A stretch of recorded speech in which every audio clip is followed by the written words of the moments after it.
Hi everyone, welcome back to this channel.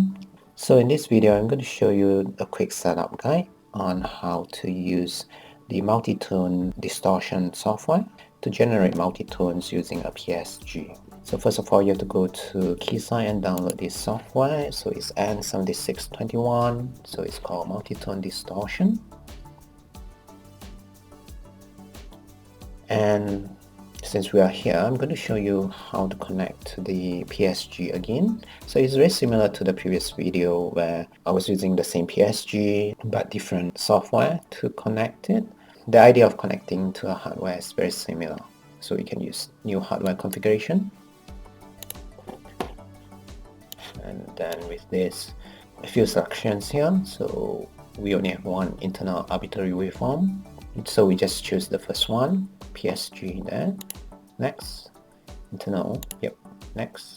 So I have a previous one. I can show you how to do the new connections. So just click on new, next, and this is where you type in your PSG address. Again, test connections, that's my normal practice. Once it's passed, then I click next, and signal generator connected. So unique name. So this is as simple as what you're seeing here, the setup. So again, multitone is just to create multiple CW in a span of bandwidth that you set up. So the top one, as you can see, this is where we set the carrier frequency. Let's say that 1 gig because of my hardware connections limitations, and amplitude I set it to -15.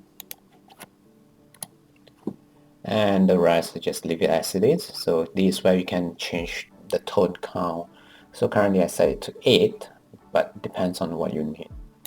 Normally we set it to even number, it depends. So we can set it to 8, and then tone spacing, maybe we set it to 2 meg. Phase distribution, random, I don't really want to set anything changed.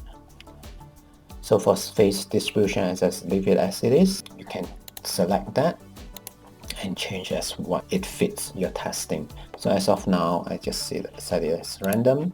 If you really want to have a very good phase control, you have to run the calibrations after this.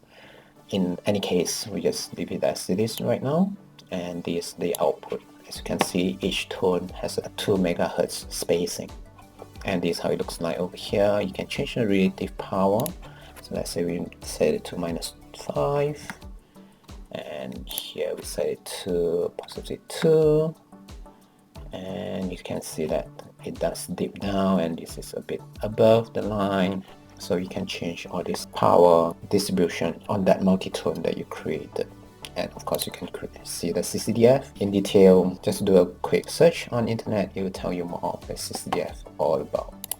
And the next thing, of course, is just click on download once you have the connections done. And I can show you how it looks like on the, so nothing much shown here, and again it's using arbitrary options. And let's see here, and we can click run, and you won't see much on that PSG website. And let's look here. So this is how it looks like in the spectrum analyzer. Let's do it this way. So if you remember, this one tone is -5 and 2 dB above that line. So this in spectrum mode. If we can change it to 0 span, you see that sort of like in time domain, sort of like in scope. And what we need to change is the RBW. Let's change this RBW. So maximum is 10 meg. And we want to change the sweep time.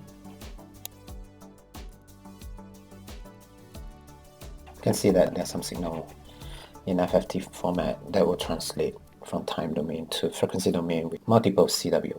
Okay, let's look at how it looks like in the scope in FFT format in spectrum mode. Again, it's very similar to what we are seeing on PXA, and this is a time domain. Let's do a single. So this is how it looks like, very similar to what we are seeing in the PSA. This is one of the ways to use multitone software with PSG to create multitones in whatever that you want to test. Hope this helped. Thanks for watching.